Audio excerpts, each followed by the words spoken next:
Hey guys, Brian with Cajun Cardboard on the Luca Nation Network, coming at you from the great state of Louisiana with Coach Jonathan Pixley, also coming from the great state of Louisiana, from the great city of Baton Rouge. We're in the same place, but we're not in the same room.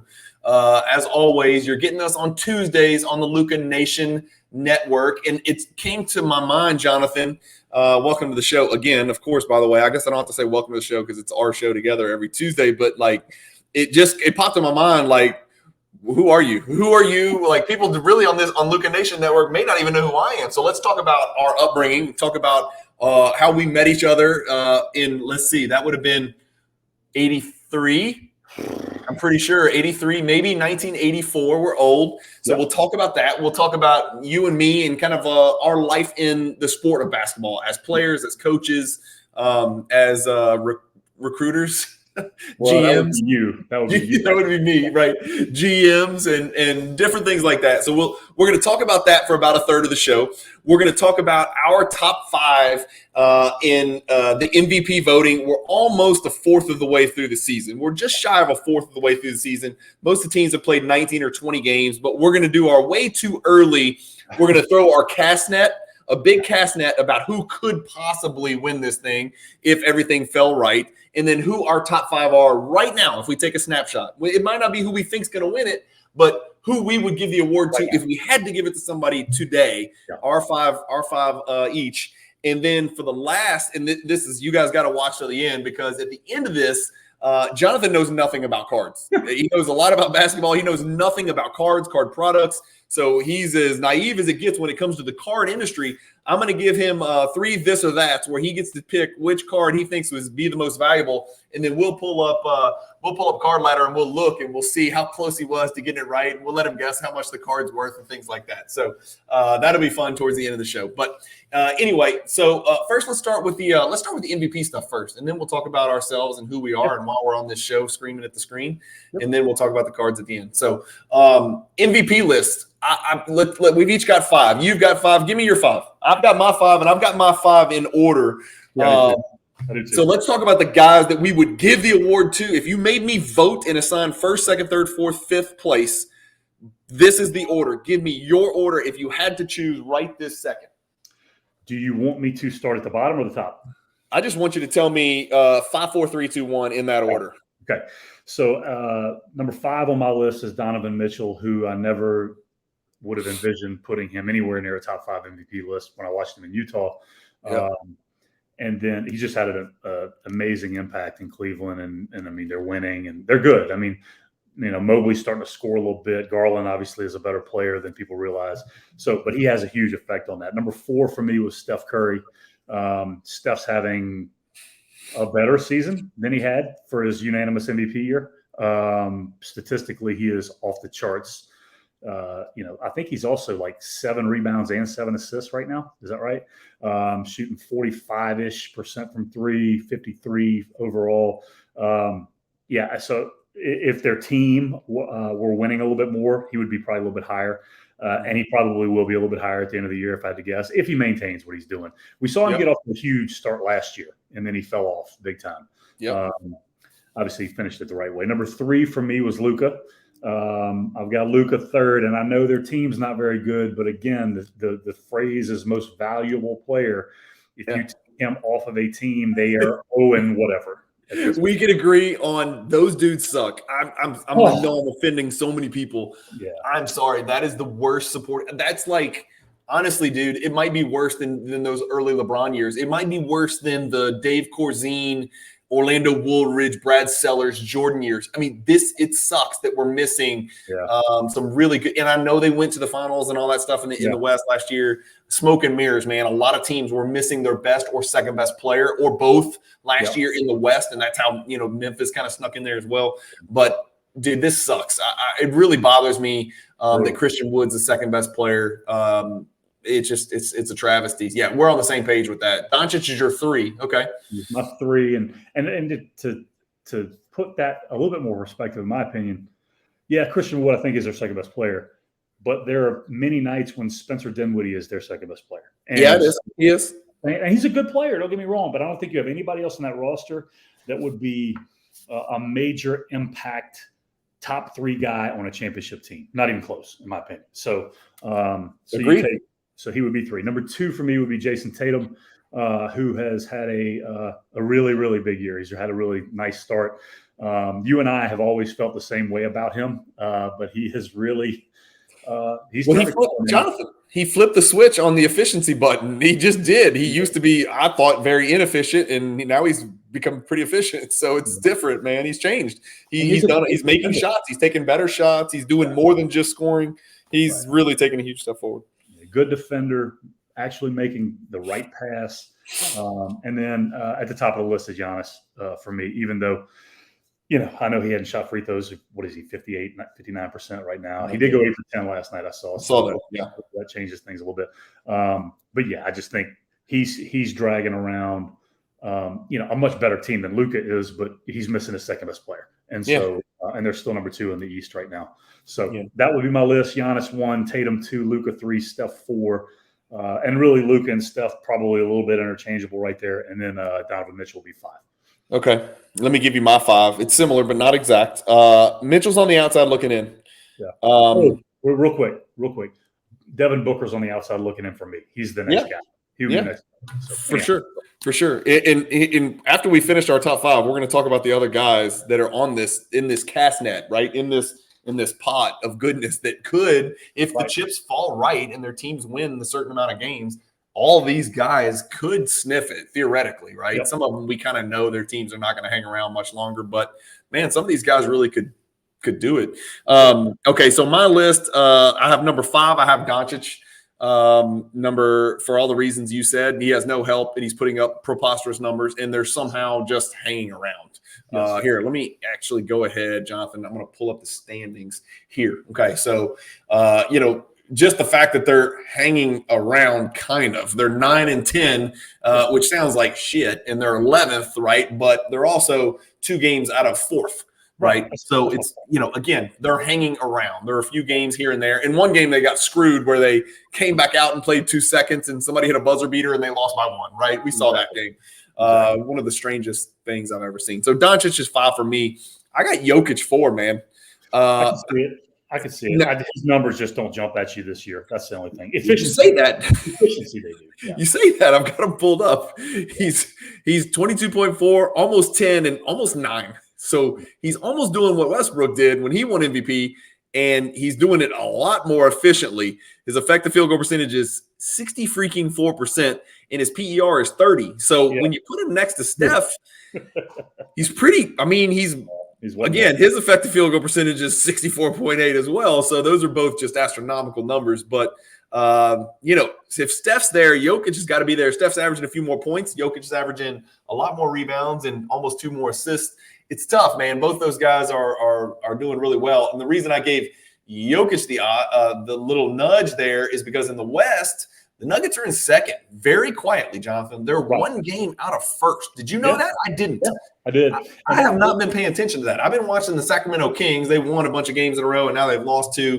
But I feel like every time I look at over here in this right-hand column, this streak, it's like everybody's win 1, win 2, win 1, win 2, lose 1, lose 2. There's no separation yet. Nobody's won 11 in a row or 9 out of 10. It doesn't seem like the Kings started to put that together, and the Blazers came out of the gate like that, but we knew that wasn't going to last forever. So I've got Jokic on there as my number 4. I got Steph as my number 3. Just because, he's not getting the help that we really thought he was going to get. In fact, you and I, when we did our preseason predictions, we didn't predict Steph to win MVP because we didn't think there was any way he could stand out because his team was so freaking good. We figured if they win 55, they underachieved. If they, win 73, he just had the best team. And so we didn't think there was a way for him to separate because he had so many good players around him. By the way, Clay's starting to turn a corner. He is. I sometimes, and we know this, we'll talk about this in segment 2.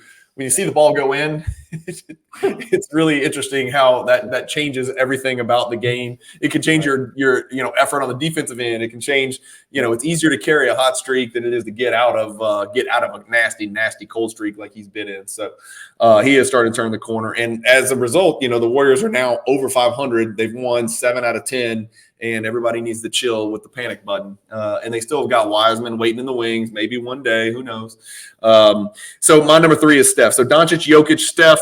And then my 2 and 1 are the same as yours in the same order. It's Tatum 2 and it's Giannis 1. And so here's the trick, right? We're talking about how bad Doncic's team is. And just to put it in perspective, I'm going to start naming names, and you tell me if Christian Wood or Spencer Dinwiddie are definitely better than this player, Bobby Portis. No. I don't think so. I don't think the Bucks would be better with Spencer Dinwiddie or Wood. You're right.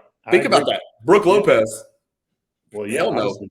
No, he's leading the league in blocks. He's the defensive anchor. He shoots threes. He does everything. Drew Holiday, of course not. Chris Middleton, of course not. Giannis, no. That's 5 players better than Doncic's sidekick, whichever one you choose to be his sidekick. Yeah. 5 players, Jonathan. Yeah. I mean, it's not going to work. It's not going to happen. And go through the Celtics. Is Spencer Dinwiddie close? Is Spencer Dinwiddie better than Robert Williams or when he comes back, or Robert or Brogdon?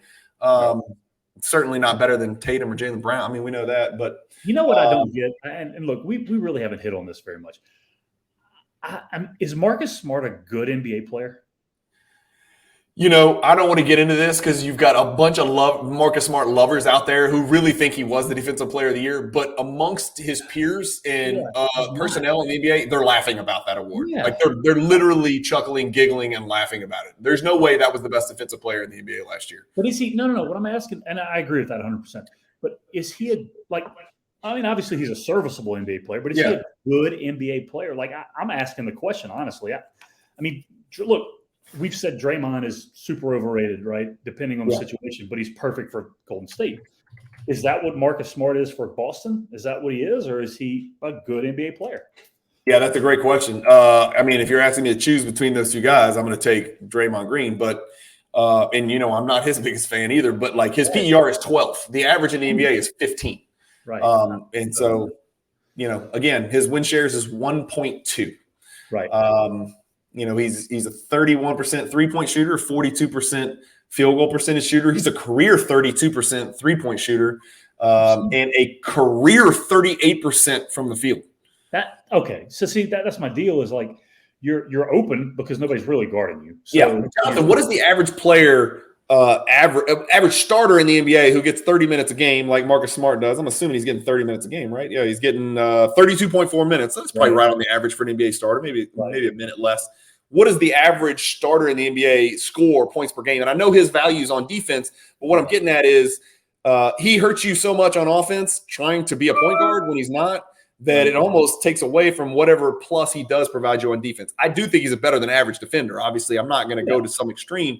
I think it's a joke that people consider him the best defender in the NBA because it's not even close. I wouldn't put him in my top 20 personally. That's just me. Yeah, he doesn't change the game. I mean, they talk about the last guard to win that award was Gary Payton. Those 2 guys are not in the same conversation. Should never be mentioned. It sucks because they're going to be mentioned in the same breath. They should never be mentioned in the same breath, ever. I mean, anybody in their right mind can't possibly think that Marcus Smart's a better defender than Drew Holiday. Right. Yeah. I mean, would if you polled NBA players, how many NBA players are there? 450 on the active rosters? Poll those 450, 30 of them. You take out the Warriors because they'd vote. I mean, take out the Celtics, obviously, but like, who's going to vote for Marcus Smart over Drew Holiday? Nobody. Well, they actually have that survey, and I think in the last 5 years, Drew Holiday's been it 4 times, and then Kawhi was 1 year, I think. Okay. No. Yeah. I don't. Klay Thompson, when he was healthy, was a much better on-ball defender than Mark. I mean, there's a lot of guys better. There's a lot of guys, a long list of guys. Yeah, I don't want to talk about it anymore. Yeah, I mean, it's funny how when somebody gets that tag, and he probably, I mean, he has gone through great stretches where he's been a good defender. I get all that, but I mean, it's like people carry these, like PJ Tucker's carrying this badge, like he's this stopper. PJ Tucker's a horrible defender. He's a terrible defender. He grabs people. I mean, like he just grabs people. He can't. I mean, he's like he can guard 5 positions. No, he can't. He can't guard 1 position. Right. And once you get that tag, it's like you're a great defender forever. Well, I got news for you. When your athleticism wanes, you're no longer a great defender. The only exception to that rule is Marc Gasol. I'll tell you that. Marc Gasol was a great defender, and he never had athleticism. So he was a unique one. But so much of big man is positional stuff. But anyway, who else is in the catch-all? Who else is in the basket for potential MVP? I've got obviously Mitchell because you have him in your top 5. He's 100%. I mean, if Cleveland wins the East, yikes. I mean, it's going to be tough to give it to anybody else. They're way ahead of schedule. I didn't have them they're third right now, but if they somehow sneak in and win the East or whatever, and I know MVP votes come in before all that, but like they're way ahead of schedule. Booker, as you mentioned, did you have Booker in your top 5 or just outside looking in? He was 6 for me. Okay. Yeah. I mean, they're first in the West, and he did it, and Chris Paul's been out forever. And honestly, those other guys, Ayton, I don't know what the hell's going on with him. He got his bag, and he ain't done shit. Man, I just don't think he's that guy anyhow. And so I've always thought he's a little stiff.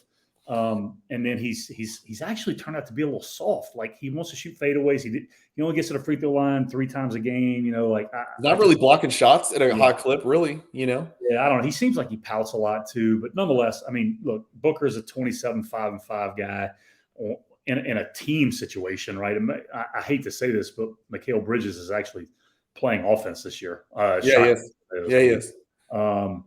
And so Chris Paul, if he ever decides to come Paul's back, been hurt. Cam Johnson's been hurt. And so he's been playing next to Cam. Right? Cam Johnson's out. I think he's done, I think. Yeah, like he's seriously hurt, right? Yeah. So Booker's a winner, man. I like him. But, look, then you got Embiid, who's, obviously. Got Embiid in the basket. What was that deal, though? The 59-10 game, that he had 8 blocks or whatever. But, dude, in that game, he had 25 and 6 blocks in the fourth quarter. Okay. Wilt-esque.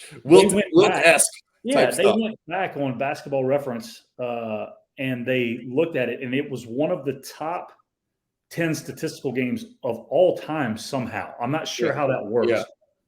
But it was, when you take all the metrics into it, 25 and 6 in the fourth quarter, 6 blocks. 6 blocks, right. Ian, look, here's a couple guys that you've got on the list, but you don't suspect. You suspect lack of team success will be the reason that they're not really considered. SGA, statistically, is as good as anybody right now across the board, all 8 categories. KD, but we don't know. I mean, they could catch fire and win 18 out of 20. You never know. TJ Warren's almost back. That's going to help. He's a good player. He hasn't played in forever, coming back from a really serious injury. So we'll see. And then the other guy is AD, which, A, we don't think he'll stay healthy because he never does. And then B, the Lakers are so far behind, but they're starting to – I think Patrick Beverley shoving your little softie, DeAndre Ayton, has led to something here. I don't know if there's something serious brewing. I think they won like 2 or 3 against the Spurs or maybe something like that in that 5 or 6 game winning streak. Maybe I'm wrong. I don't know. It's funny, though, you mentioned that. So I was listening to this on the radio today, and they were like, yeah, Lakers have won 5 out of the last 6. Or you could look at it and go, they've won 5 of their last 11. Yeah. That's right. Exactly. So we suspect that team success will keep KD, SGA, and AD out. Now, the one guy we haven't mentioned, Embiid's there. Again, team success has to click, which is going to be tough because Harden's out for a good bit here.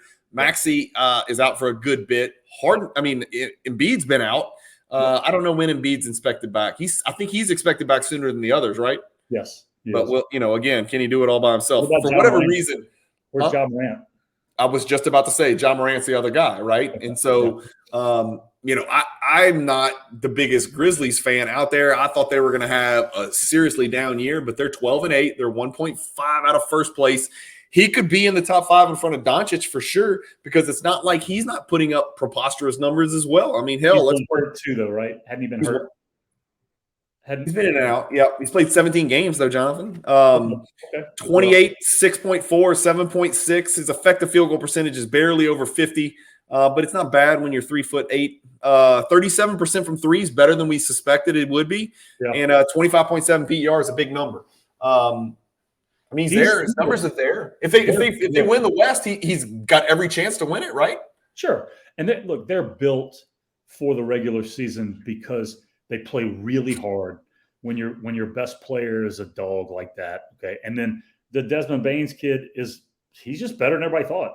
Me for sure. Better than I thought. I thought he was catch and shoot. I really did. I thought he was a really old rookie catch and shoot. And the dude does more than that. I think Jaren Jackson can play. And I'm just don't like him. But I think there's something to be said for in the regular season where teams just play harder than everybody. They're just going to win, they're going to win a lot of those games that you probably wouldn't think that they'd win. So, but it comes to the playoffs, they don't have enough talent. So it doesn't matter. That's our basket. We might have been forgetting somebody else on the fringes, but it's Giannis, Tatum, Steph, Jokic, Doncic. That's 5. Yeah. Mitchell, Booker, KD, Ja, SGA. That's 10. Embiid, AD. I don't think anybody could have too much of an issue with us saying at the 1/4 of the waypoint, or probably 1/5 of the waypoint, they're all at least in the conversation, some more than others, but they're all at least there, just depending on the direction their team goes from here. Some of those guys can be eliminated because of team success or lack thereof. Okay, so that's it. So we're 20 minutes in. Let's tell everybody, this is segment number 2 of today's show. And again, for the MVP stuff that we just did, if you're watching this on Tuesday, it'll be like Tuesday of next week. If somebody tears their ACL, I don't want you to think we don't know what we're talking about. As of right now, these guys are alive and healthy, and their teams are what we said they were. We were 17, 18, 19, 20 games in. So something drastic could happen in the NBA. It always does. So in the next 7 days. So if you're watching it, just kind of keep that in mind. This is a 7-day delay, right? It's like the old the NBA Finals used to be in the early 80s, right? You don't get to watch it live. You got to wait 7 days. And that was the Sixers, Magic and Dr. J. You couldn't watch it live. Unbelievable. Yeah, you couldn't watch it live. Of course not. Why would you be able to watch that live, right? So let's talk about who we are. Let's talk about how we got here, how we know each other, why we love basketball, why we talk about basketball, how we got into the sport of basketball, our lives in the sport of basketball. And I guess I'll just start and you can take it. But I grew up in Louisville, Kentucky. So that's where basketball started with me. It is a freaking religion there. And I don't know how else to say it. People from Indiana, people from New York will argue. Chicago will argue.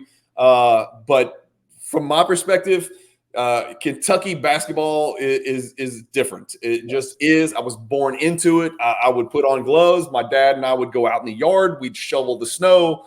I would take the gloves off, shoot as much as I could, put them on, heat up, take them off, and rinse and repeat. I grew up living and breathing the sport of basketball. I did play other sports. I played baseball in college and basketball in college, but basketball is what I was just born to talk about, love, watch, play, and everything else. And then I moved here in '83, and that's when I met you. Yep. So you were actually playing a bunch of different sports growing up. I know you played football. I know you played baseball, even though you couldn't hit. I know you played.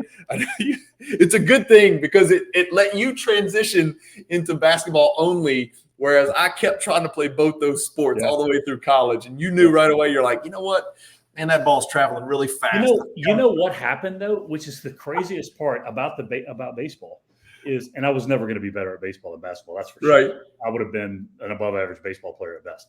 But the point is, my vision started to fail whenever I was like 13, 14 years old. Because before that, I played on all those little league teams with all these dudes who ended up some going to play in the major leagues and some, bunch of our friends. Yeah. And, right. And not, of course, okay, you're 12 then, so a lot of development has to happen.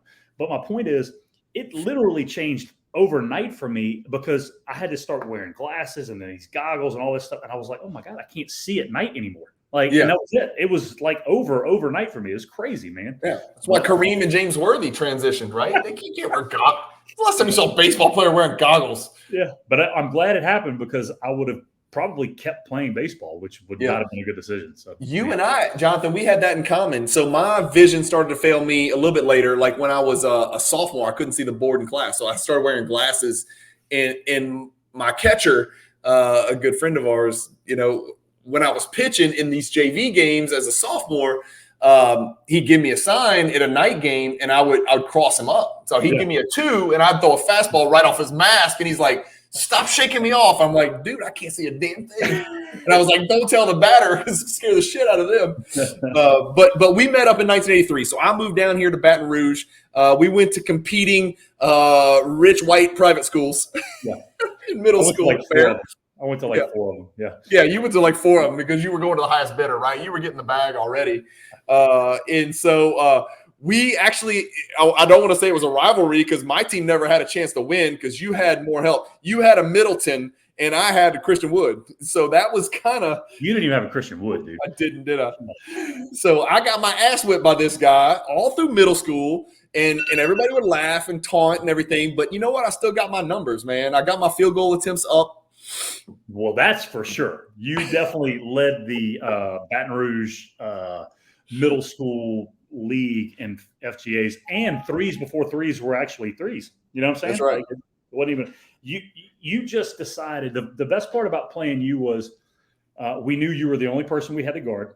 The worst part about playing you was you just keep backing up. So it was like, you're still going to shoot it. And, Yeah, the reason is, number one, I had 2 or 3 people guarding me. But number 2 is my options were back up and shoot it or dribble with your left hand, and I'm not doing it. I just didn't know how to do it. It wasn't an option. Yeah, it was not really, an option. And there's a story that I think you still dispute to this day where, because your father coached the team, and Here we go. He got thrown out of the game. Here we go. I think you got tossed or you fouled out. I can't remember what it was. But then your mom got thrown out of the stands too, and that happened. That was real. My dad got tossed many times, so I don't doubt he got tossed in that game because y'all probably busted our ass. Number 2, I definitely got tossed because I got tossed from 2 or 3 for double technicals. Right, the refs were out to get me. There's no doubt about it. No doubt. Number 3, that was not my mom. It was another kid on the team's mom that got tossed. Mrs. Dennison stayed in the stands and represented the family, even though her husband and her only son had both gotten thrown out of the gym. So such a better story if she gets tossed, though. It's so much better. It is better. It is better. You know what? We'll edit it and we'll do it. We'll redo it. So that's our middle school story, right? Both of us played a bunch of different sports, and then but basketball was always permeating, right? People would ask me, you play baseball and basketball, yeah. And I was pretty good at both sports and got to play at the collegiate level. You chose basketball a little bit earlier than me. And by the way, we teamed up in 8th grade. We went to the same high school and put together a really, really good 8th grade, 9th grade, 10th grade, all the way through 12th grade team where our high school basketball team was ranked nationally. High school baseball team was also ranked nationally. And that was back when it really meant something. USA Today for both of them. Our basketball team, and it still sucks to talk about it to this day because we did not get a state championship, but we were 32-0, finished 32-1.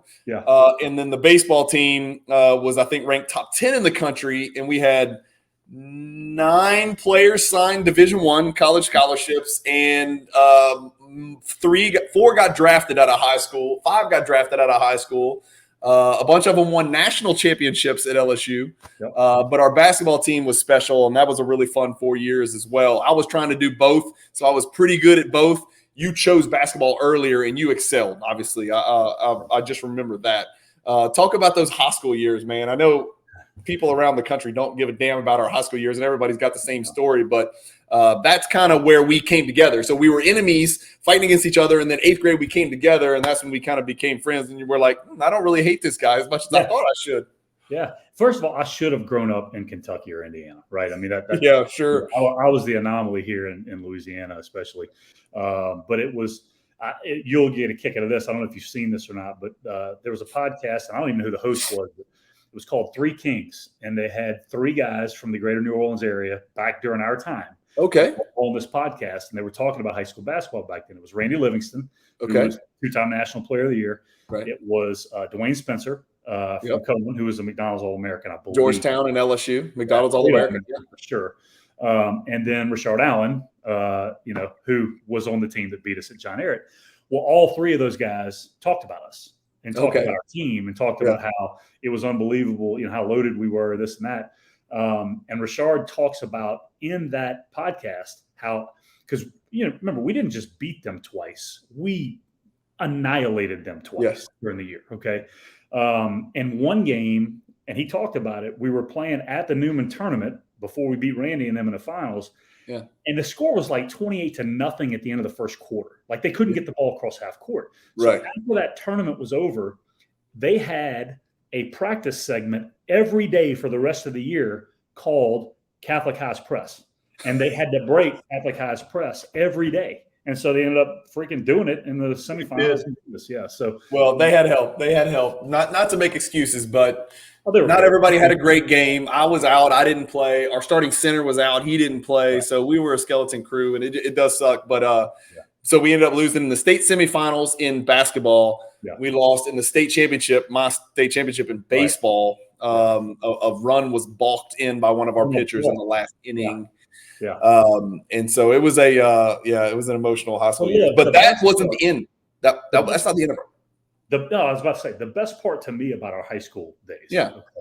the high school team was, I mean, we had a blast. Okay. Yeah. But was all the pickup ball that we played, right? Well, I was just about to get to that, right? Okay. You know what? I'm going to let you go ahead. I'll fill in the gaps. You go ahead. Well, I was just going to say, like, generally speaking, and you were, I'm not going to call you a system player, but you were born to play in an organized basketball game. The way you play basketball, you're a coach's dream. You're like fundamentally sound, big, strong, make good decisions, play relatively sound defense when you're willing to. Right. I was an absolute nightmare for an organized basketball coach. I was the opposite of what they wanted. Imagine a better shooting. Now, I don't want to compare myself to Jason Williams, but if YouTube existed when I played, that would have been my sole purpose for playing basketball, is to get on YouTube and finish, right? So we had very different play styles, but we would go to parks all over the city and all over Louisiana and play ball against some really good players and make some really good memories. Not just really starting, Jonathan, our 8th grade year, pretty much 8th, 9th, 10th, 11th, and especially when we got our licenses and we could start driving, we're just gone, man. Every Saturday and Sunday, we would rather be on the concrete, and we're paying for it now, but we'd rather be on the concrete than on the hardwood in the gym playing with a coach. Well, first of all, you couldn't get in a gym back then, right? Like now, different. It was different, man. Whatever you want. But it's like we talk about all the time about how our team sportsplex, the facility that we run. I mean, imagine having that back then. I'm not sure it would have been as fun though, honestly. If we had it, I would have chosen basketball. I know. Seriously, I would have dropped baseball probably and done just basketball. We'd have lived in there, man. But we didn't have access to gyms or private trainers. No. Did you ever take a private lesson? No, you've given thousands. Who would you have gone to? There was nobody to go to. But think about this. We were very early tabbed the Rex Chapman brothers. Very early, right? You're dating us. We were called when we would show up at a park. Yeah. And again, to be fair, most of the parks we were going to were not predominantly white. Yeah. And so when we got out of the car, we're 6'4", we're two white 6'4" dudes with clean cut haircuts, and we go to Catholic High.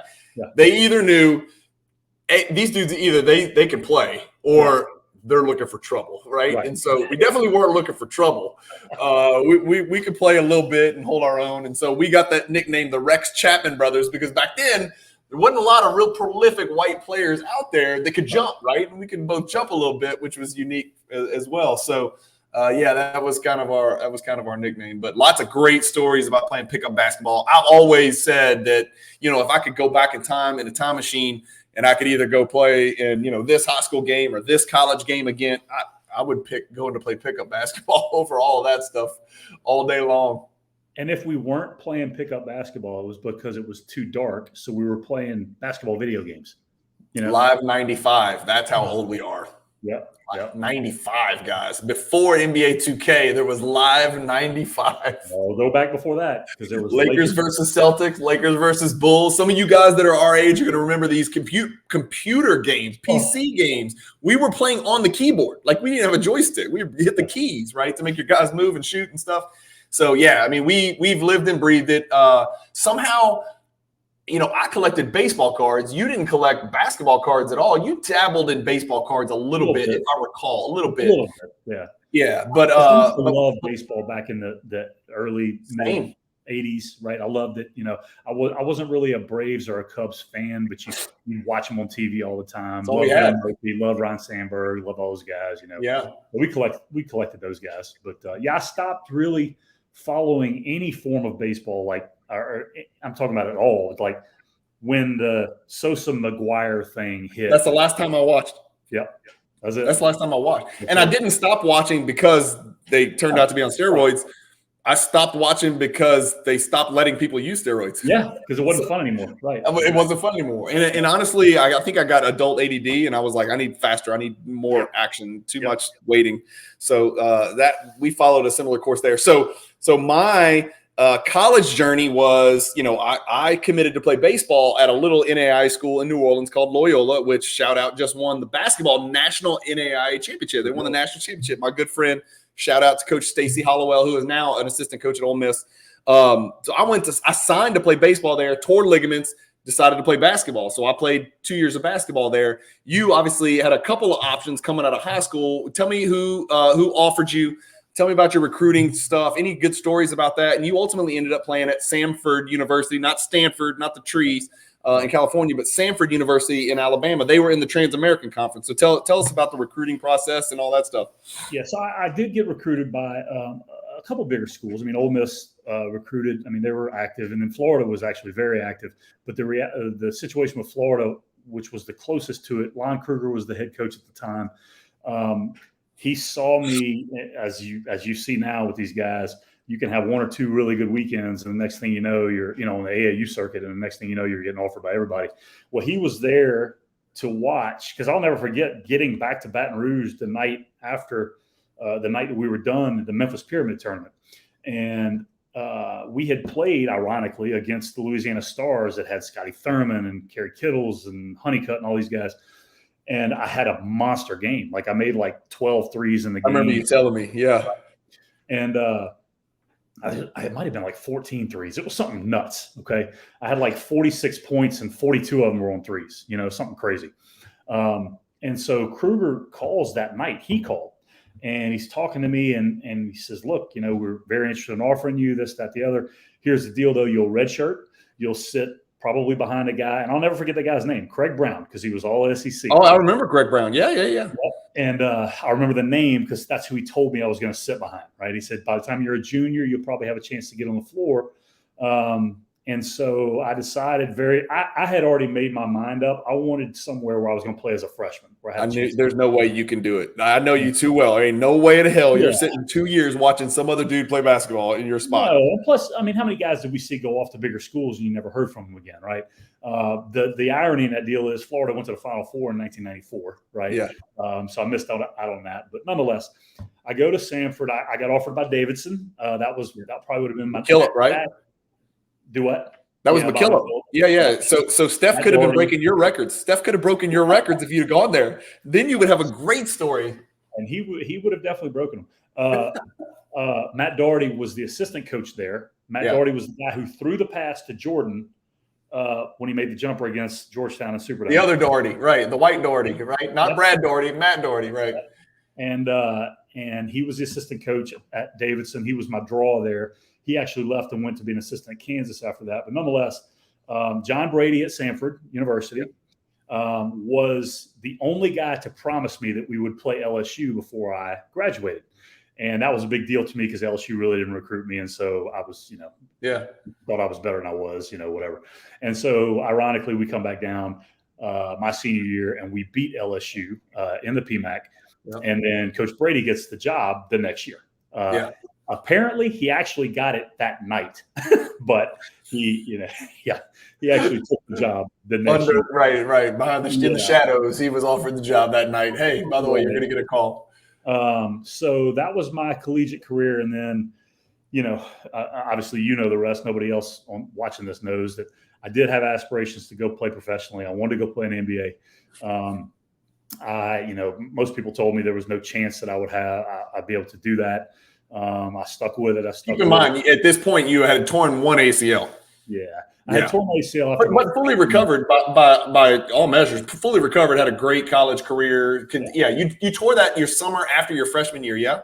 After my freshman year, playing pickup at Catholic High in a gym. On a wood floor. See, you should have been on that concrete. I told you, stay on the concrete. I know. And so I tear that, but I, sit out the following year, medical redshirt, come back, and I'm great. I was a better player than I was before. And then went to work out with the Spurs, had a good workout, went to Atlanta. My agent actually talked to Jerry West and Mitch Kupchak, and they had, floated the idea that they might use they had 2 second-round picks at the time. They might use one on me, which I'm sure they told that to 30 different guys. Right. So anyhow, point being, I ended up joining a free agent team to go out and play in the summer league, which back then was in LA. It was actually in Long Beach. And it was like the 3rd or 4th game out there, and I wrecked my knee. Literally wrecked it. Same ACL, same knee. Went to dunk the ball, nobody around me, and never got off the ground. And it was just done, over. That was the end of my playing career. Did try a couple of years later, because we were playing a lot of pickup at the Dunham School where I ended up coaching for years. and Randy Livingston and Kerry Kittles when he was in town, and Jonathan Bender. Yeah, a bunch of pros I remember coming through. Aaron Davis was coming in there because he was with the Hornets at the time. Yeah. So you had all these guys. There'd be nights, I mean, there'd be 12 guys in the gym and 11 of them would be pros. And, not all NBA guys, some overseas guys. But and they were all telling me, like, man, you need to go play overseas, this, that, the other. So I jumped on a traveling team to go play UConn, which at the time had Ben Gordon and Okafor, Emeka Okafor, and did okay. And then, but I needed a film, right? So I needed a film. So go and get the film. And the next morning I'm in the hotel room and try to get up out of bed and almost fall. I can barely put any weight on my leg. And that was kind of God's way of saying, dude, I try to tell you were done before you're done. Like, it's over, And then to finish your story, I'll finish it for you. You continued to play pickup basketball for 20 more years and scrimmage against your high school team. So that's the next stage of your basketball, like your basketball life is you transitioned into coaching. First high school and high school only. Yep. And then the really fun stuff, which I think is more fun, was the AAU stuff, right? You started your own AAU program, which you started maybe the year before I came back from Houston. I had finished my, baseball and basketball in college, got married, had kids, everything, went to Houston, got homesick, came back, right? Came back to Baton Rouge. And I'm like, Jonathan, what's the deal? What's the word? What's the move? You're like, man, come be my assistant coach for this Red Storm AAU program. And I think it was in your second year, right? Yeah. You had the 1 year, and then I came in. And so me and you were together from the second year on, and I was like, I don't know anything about coaching. I coach little kids, but I don't know anything about coaching teenagers. But, man, that was so much fun. And so we got to coach that on the AAU circuit at a very, very low level where occasionally we'd have a kid who could go play NAIA or D2. I don't remember if any of those 4 or 5 early years we had anybody that went big D1, maybe some directional local Louisiana D1 schools, 1 or 2 every year. And then and to cut out a lot of the story, then we got a contract with Nike in the EYBL, which is the best grassroots basketball league in the world. Yeah. And that's when all hell broke loose. And so those were the 2 worst years of my life. Not as a basketball coach, player, any of those things of my life, period.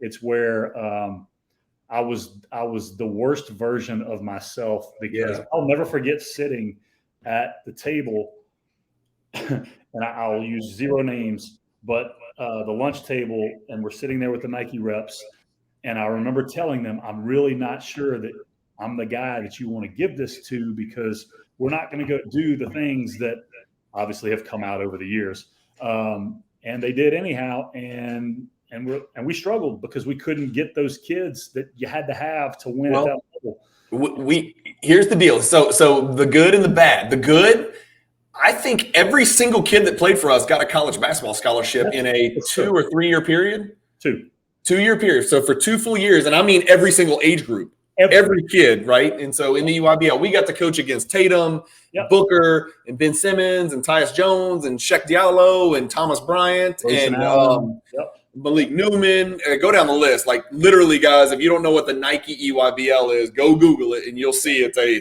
who's who. Like, I think during the lottery, the year after we finally got out of it, I think like half the lottery was EYBL, maybe even 10 out of 14. So the positive is that we sent all these kids, and I was in charge of recruiting and sort of, keeping players happy and massaging egos and talking to parents and kind of growing the brand and growing the program. I'm gonna tell you this right now. I think that's where, and you've always had an eye for talent, but you called Giannis before Giannis. You called Anthony Simons before Anthony Simons. Like, you've done all that. But I think you had such an eye for it then. And my issue was always because I was so kind of like you described me as a player, right? I was so by the book. It was like, no, this is how we're going to do it. And you couldn't do it like that. That's why I wasn't like that for it. And so you had an eye for the talent, and we probably could have done a little bit better than we did. But the reality is, man, we were never going to win the EYBL. We weren't going to win the EYBL because I'll be quite honest with you. If you think college basketball programs cheat, brother, you ain't seen nothing. From what I saw, I was definitely fighting an uphill battle, right? Yeah. And the one thing that you and I both agreed on, and we were close enough friends to speak very candidly about this before we decided, and you said, hey, I want to do this, can you take this side of it and run with it? I was like, yeah, I'll do it. I was like, but here's one deal. I am not cheating. I'm not giving any kids any money. Right. I was like, I'm not even getting paid to do this crap. That's right. That's right. So I'm not giving any kids any money. I'm not giving any kids any perks, any deals, any nothing, not one thing. And I don't want to say every other program was, but it was rampant without naming names. Some of the stories that I have about what, and not necessarily Nike, but Nike would give gear and a stipend to the programs. What the programs did after that was on them. It wasn't really. I'm not aware of Nike like handing a kid money or anything like that. I'm not saying that. Right. But some of the things that these handlers and people in my position for the other programs were doing was despicable. And it wasn't just Nike. We're talking Adidas, Under Armour, even non-shoe brand companies were doing some pretty despicable things over and above handing people money. It was beyond that even. So it was disgusting. And we had both agreed very clearly, we ain't doing it. We're going to do it, and we're going to do it the right way. And people are going to want to come play for us because we're going to be honest with them and do it the right way. And it didn't work. I'll never forget. And it didn't work. Right. And it didn't work. That's why you will never, well, I'm not even going to say that. Yeah. But I'll never forget talking to a coach and his assistant coach prior to a game, and him saying, hey, why didn't you get this kid and this kid and this kid? He was naming kids in Louisiana or the surrounding states because we did games right. Yeah. And I said, well, we wouldn't pay them, you know. And they were like, okay, well, like, what you know, what was your budget for this? And then when I gave them the dollar figure that we had spent, they're like, that's it. And I was like, well, what was yours? It's like, and they would tell me, I'll never forget the guy saying, it's like, we haven't gone less than $1 million in any of the last 3 years. And I said, okay, so how many teams? He goes, for this team. Yeah. And I said, $1 million for this team. And they're like, yeah, you have to. I mean, you don't have a choice. But the reality is these big, you know, business moguls, they're using it as a write-off, right? Yeah, yeah. This money, and so it's a write-off. And they have the best EYBL team. But the funniest part was that game, we beat that team. well, we'll chalk one up for the good guys in that game, right? Yep. I just remember Los Angeles the first weekend. And good friend of ours, TJ Honore, was my assistant coach, played at Mississippi State, was a great player, right? And he's walking around the gym, and he comes back to me. I'll never forget this. And he's like, man, I think we're going to be all right. I said, you need to some other words, shut up, right? And he's like, what are you talking about? I said, stop looking at the court, man. Look who's here. Yeah. And he's like, what are you talking about? I said, that's not Duke. That's Mike Krzyzewski. That's not Kentucky. That's John Calipari. Yeah, I said, it's not the assistant. Right. I said, 15 NBA scouts over there. Okay. Those are here for the one and dones. I said, none of these people are here for our guys. Yeah. We're in trouble. We got problems. We got issues. Well, I knew I was in trouble when it was the perfect storm, and Louisiana in I forget the class. I guess it would be 2016 or 17. Had 4 NBA first round draft picks. Right?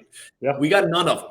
0. Jacob Evans, Melvin Frazier, Robert Williams, and Mitchell Robinson.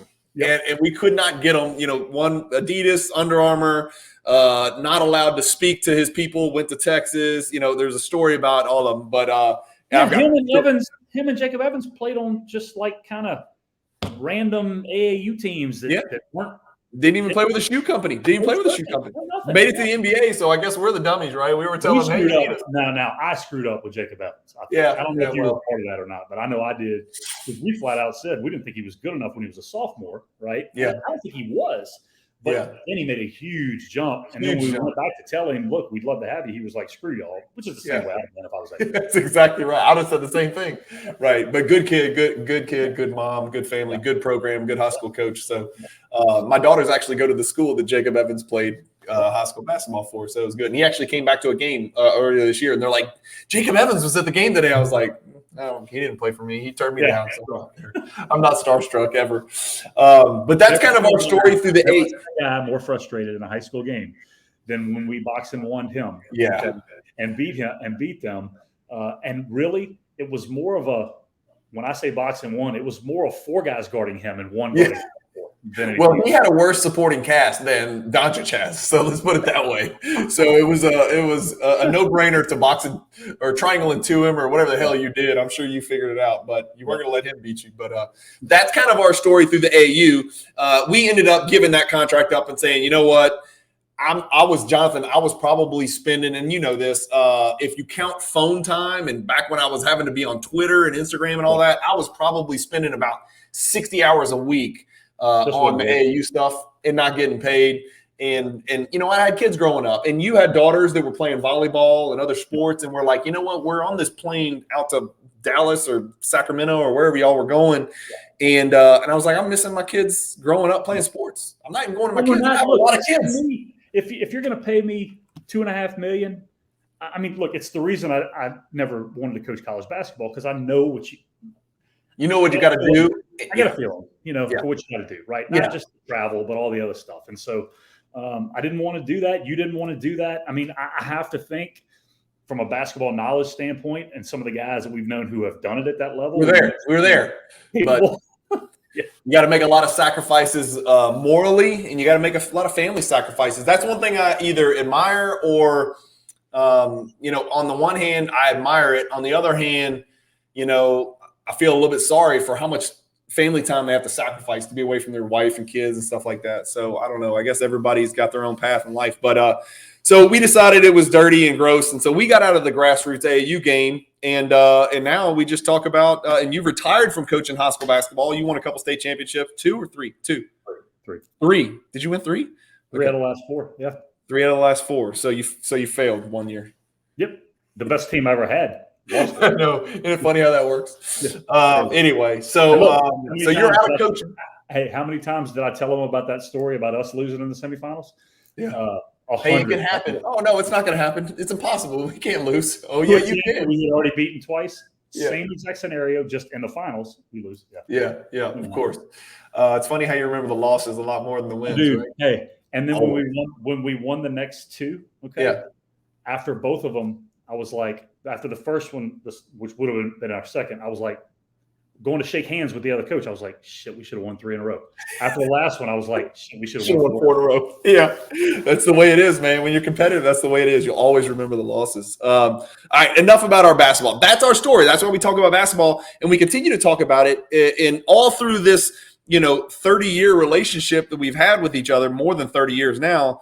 We've continuously talked about basketball, video games, the NBA. We used to talk about college, but now it's a shitty product, I think, so we don't even watch it.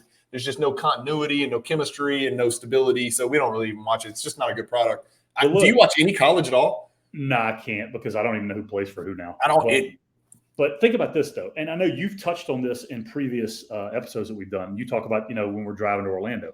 That's our AAU circuit story. Like, that's us in a car, in a truck, driving to Orlando, 12 hours, whatever it is, 11 hours, doing these. We basically were doing these shows. We're doing unrecorded podcasts, right? Except we would have been talking about Christian Leitner and Thomas Hill and crap like that. Or playing a video game on a screen like this big in the exhibition. Yeah, in the back seat. Yeah, for sure. And those trips now, our opponents now we're flying in private planes to get to these tournaments, but we're driving your Suburban, hoping to get reimbursed from the parents for gas mileage because we can't feed our kids or send them to private schools. So we were always fighting an uphill battle when it comes to that, right? We never got the bag to coach, right? So, oh well. But all right, so we're at the 53-minute mark. 7 minutes. I just want to prove that you're not a plant. You don't know anything about cards. And I just want to prove to people how little you know about cards. So I've got a surprise for you. 2 things about cards. I know Mickey Mantle's card is worth a lot, and I know that's a baseball card. And I know Michael Jordan's card is worth a lot. That's it. Okay. You do know something about cards then. That's really good. That's good. So let's pull up a couple cards. So the first card we're going to pull up on our screen, this is Akeem Olajuwon's rookie card. Have you ever seen it? Never. Okay, so it's in a slab, right? This is a card that's been graded. So it's been sent to a company, and they've assigned it a grade on a 1 to 10 scale. You can see the 10 up there above that black bar. The black bar is just blacking out the serial code. Don't worry about that. It's graded a 10. So this is the only Akeem Olajuwon card there is. So for players nowadays, they make a bunch of different kinds of cards. You've heard of Fleer because you collected baseball cards. So remember there was Topps Donruss Fleer. That was it, right? And then Upper Deck showed up. and then all hell broke loose. But this was the only basketball card made in America in 1986 was 86 Fleer. So this is the only Hakeem Olajuwon rookie card. He does have a sticker in the set, but this is, if I said, what's the Olajuwon rookie? 100 out of 100 people would say 86 Fleer, and there it is, right? And so that's Olajuwon posting up on, who's number 20, Jonathan? Is that not Michael Thompson? Who's 20? I think it might be Mike McGee, who switched off of a Mike McGee. It could be. And there's Hakeem wearing his Brooks, of course. No elbow pads at this time, only knee pads. Anyway, that's his rookie card, okay? So I want to tell you, there's Hakeem's only rookie card. There is obviously a much better looking card, a cool card, right? This is a Trae Young rookie card from this year, okay? He's shooting the ball. That is actually a patch of his jersey in that window, okay? So it's a 3-color patch that came from one of his game-used jerseys, game-worn jerseys from 2018. It's serial numbered down here. You see this little /99? They only made 99 of this particular card, and this is blacked out, but it's probably like 5 of 99 or 8 of 99 or whatever. And then this is obviously Trae Young's autograph right here, okay? Mm-hmm. It's also graded a 10. So the difference is there's probably 1,500 different Trae Young rookie cards from his year. So I don't know if you've heard, but like the companies that produce cards are chasing the dollar. So they're producing tons of different products, tons of different cards of Trae Young within those products. So in 2018, I'm guessing there's certainly there's hundreds of Trae Young rookie cards to choose from. This is one of them, okay? Yeah. But for Olajuwon, remember, that's it. One, right. That's it. That's the only one. So with Trae, you could, if I made a list, it would be hundreds and hundreds long. It might be thousands. I don't know. It'd definitely be hundreds. But which card would you prefer? Oh, obviously the Trae Young card from a look standpoint. From the look, but which one would you think would be more valuable? Let's put it that way. Okay, so I'm it's a trick question. Yeah, I know you've been setting it up. So you would think Olajuwon's would be way more valuable, but Why? I'm guessing. What makes you say that? Maybe because he's a top 10 player of all time, top 12 player of all time, and it's one card. Right. But I'm guessing Trae Young's is worth more. The Olajuwon card, I'm going to take it away. There it is. There's your last sale price for this Olajuwon card, $4,920. Okay. That happened on November 27th. Today is November 28th. So yesterday, someone bought that Olajuwon card for $4,920. This right here, Jonathan, that's how many exist, 332, okay, in this grade, right? They made a lot of them, but in a perfect condition, there's only 332 of them in the world, $4,920. The Trae Young last sold for $96,000, so a Tesla or two. There are only 9 of them, but remember, there's also hundreds of other options to choose from, right? So that would make sense to somebody who's outside of the hobby, but believe it or not, it doesn't make sense to a lot of people in the hobby. $96,000. Your choice is, and I can also tell you one actually sold for $144,000 in April of this year. So it's been even higher. So your choice is one of these Trae Young rookies or 20 of the Olajuwon rookies. Think about this too, okay? And I know it's all based on popularity, but like Trae Young will probably never sniff the top 50 of all time. Statistically, he might, right? But like as a player, he's probably never. Credentials, right? Resume, sure. Olajuwon's always going to be probably top 20, top 25, at least for the next 20 years, right? We both have him top 12 now, for sure. Now, right? Now. I'm saying over the next. You're right. Yeah. And you have to have 20 of his cards. Of his only rookie card. That's it. Okay, so hypocrisy at its finest. Yes. Next, let's do something that I know is going to be near and dear to your heart. Oh, Doc. Bird Magic, right? This is in a PSA 10. Yeah. There are 23 of these in the world. That's it. They made a ton of them. We would have been 6 years old trying to pull these out of packs. Yep. Do you remember these cards? There's actually, you see the perforation across the middle right here? Yeah. Wait, am I doing? No, there it is. Yeah. See the perforation? You're supposed to tear these into 3 pieces. Yeah. Well, as a kid, I did. So did everybody else because you told us to, right? Yeah. Even on the box that you get these cards from, it shows you, hey, tear these up. You get 3 cards in one. It was the greatest thing ever. Well, unfortunately, that destroys the value. But if you've kept the card pristine like this, and it grades a PSA 10. It's very rare. There's only 23 of them in the world. The card that I want you to compare it to is the next great, right? The next great one, Luka Doncic. If you'll look at this card, same year, same kind of card, serial number to 99, just like the Trae Young, right? Everything about this card is the same as the Trae Young, but it's Doncic. 3-color patch, Doncic autograph, RPA for rookie patch autograph, serial number 99. It's also a 10, and then they graded the autograph as also a 10. So it's the 10, just like the Magic and Bird. There are 4 of these in the world. Okay, so there was 23 Bird Magics. There's 4 of these Doncic in 10 condition. Okay. And by the way, that is the only rookie card for Bird and Magic, and they're on the same card. And right. by the way, look who's in the middle of that card. It's Doc. Okay, the only jersey I ever had. Yes, so that is a serious card right there. I don't own either one of these cards, to be fair. I'll throw that out there. I should have said the same about that card. And this card I did own, but I have since sold it for a lot more than $4,900, which I'm happy to say. But these 2 cards, what are you thinking? So obviously Luka's is going to be worth more, even though Magic and Bird are both top 10 and Doc is top 25, 30 of all time. And it's a rookie card for freaking the only card in history with 2 top 10 players of all time rookie card on the same card. There is honestly in the history of sports, maybe, right? Maybe. Yeah, because I mean they got to be the same rookie year basically. That's very rare. Individuals, right? Yeah. Individual players, definitely. Individual players, yeah. Now there's a very famous LeBron, Wade, and Melo card, but only one of those guys is in the top 10 all time, so not quite the same, but still 3 Hall of Famers is also nice. But this is Pop 23 in perfect condition. Not many of these. 3 of the I don't know 10 most popular players ever. Yeah, you know what I'm saying? Like Doc was arguably the most popular player in the world at that time. You know? Well, I think unquestionably he was before Bird and Magic rolled in. Yeah, for sure. So I'll give you a hint. I'll just tell you the answer.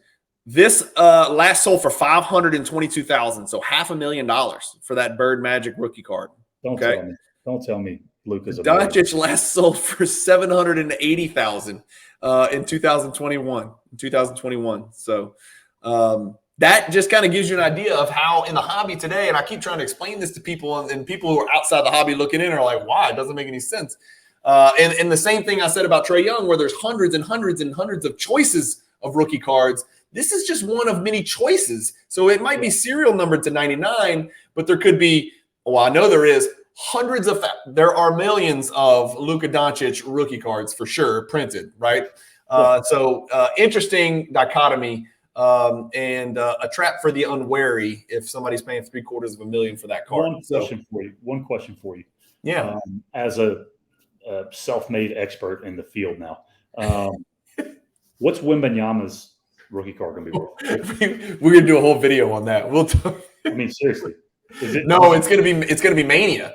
It's going to be mania. And what these companies do, Jonathan, is when an opportunity comes along for a Zion, and a Wembanyama's on another level, but a Zion was kind of like the LeBron, who was kind of like, the Kobe. When those players come along, these companies smell the money and they print the hell out of everything, and they'll make extra cards and extra options and extra parallels and extra types of cards for those rookies. So I suspect they are going to chase the dollar and print the shit out of his cards, but that will not stop people from paying exorbitant prices for those cards. So, honestly, we're talking right out the gate. Is it $2 million? Like right out? Like seriously, I don't know. I'm I mean, so they've got Doncic cards that have sold for well over millions of dollars. One just sold for $3 million. Okay. Yeah.